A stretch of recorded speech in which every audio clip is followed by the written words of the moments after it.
If you've been struggling with jumper's knee or runner's knee, basically pain on the front or above your knee, and it's really keeping you from doing those activities that you love, check out these exercises to progress back to health. Dr. Nicholas Mercer with you, Improve PT. So a very common condition in people who run, jump a lot, and overall just exercise a lot is jumper's or runner's knee. Now, we give these names to conditions.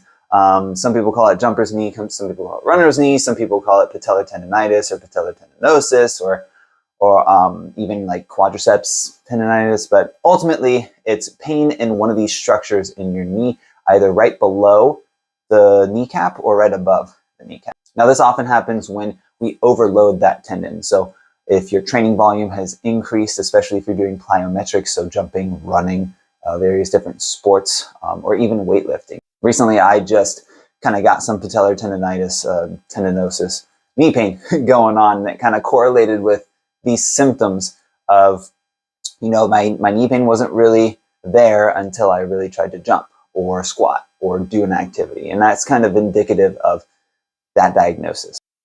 I was increasing my training volume, doing Kung Fu, doing weightlifting, and I just overloaded that tendon. In my efforts to rehab my own knee, I figured I'd show you guys how to properly rehab one of these injuries.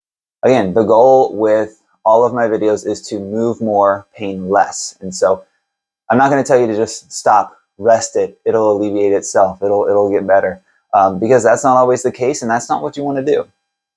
You want to stay active without pain or with less pain. You may not be active in the stuff you really, really want to do, but we can still stay active and progress you back to doing those activities you love without pain. So with that all being said, here's kind of the process you should take to getting that knee back to its full health. If you're struggling with jumper's knee, runner's knee, patellar tendinitis, all those patellar tendinosis, those words that we use, right? The first method we want to use is isometric training. Now, this can include a lot of different things, and you kind of do what's more comfortable for you, but a very simple way to do this is a wall sit. You basically go up against the wall, make sure your back is flat against the wall, slowly lower yourself as far as you can. It's going to be a little painful at first, but as you hold it, after about 10-15 seconds, that pain should kind of subside, and you should really feel the muscle working more than you feel the pain. And you're going to try to hold this as long as you can. And when you're able to hold this for about 45 seconds without too much effort, right? It doesn't feel like it's fatiguing you very much. You can actually switch to doing these on one leg. Now, I would progress not directly from a regular wall sit to one leg. You can slowly take weight off of one leg by bringing your heel up, and that will load your other leg a little bit more. So the next step we need to take is once your knee starts to feel like it can handle those loads a little better, it's not bothering you as much, we want to progress you to some movement. And what we would do is start out with some heavier loads. So a good way to do this is starting on a leg press machine.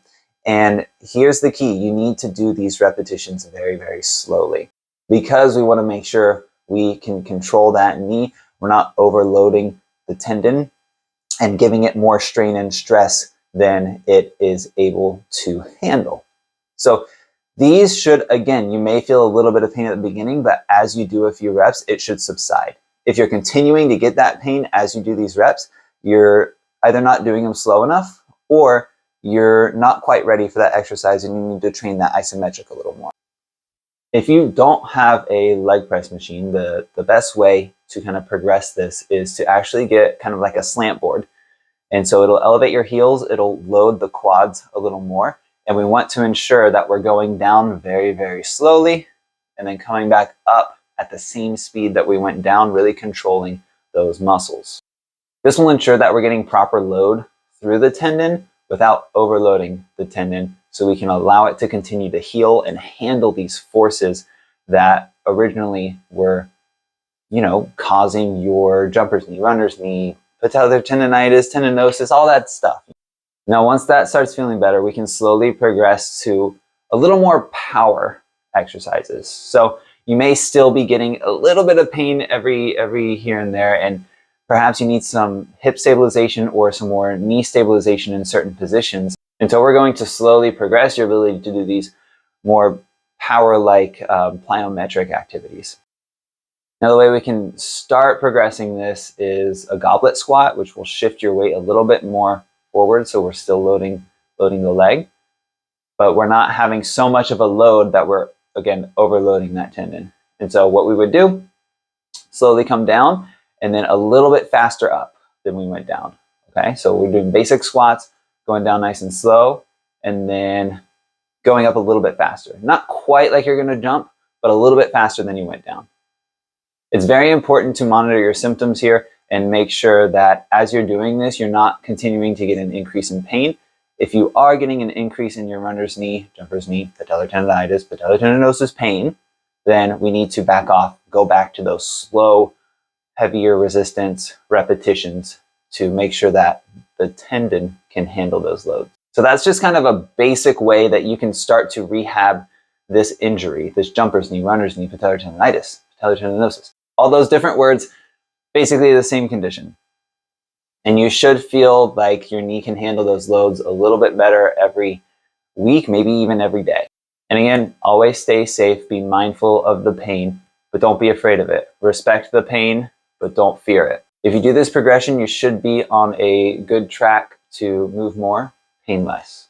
Now I'm going to be releasing a knee pain program on movemore-painless.com in the coming months. So make sure you subscribe to our YouTube channel to make sure you know and get those videos and updates for when that program is going to come out, because that's going to be a lot more comprehensive solution to your specific deficits, and it will allow you to move more, pain less.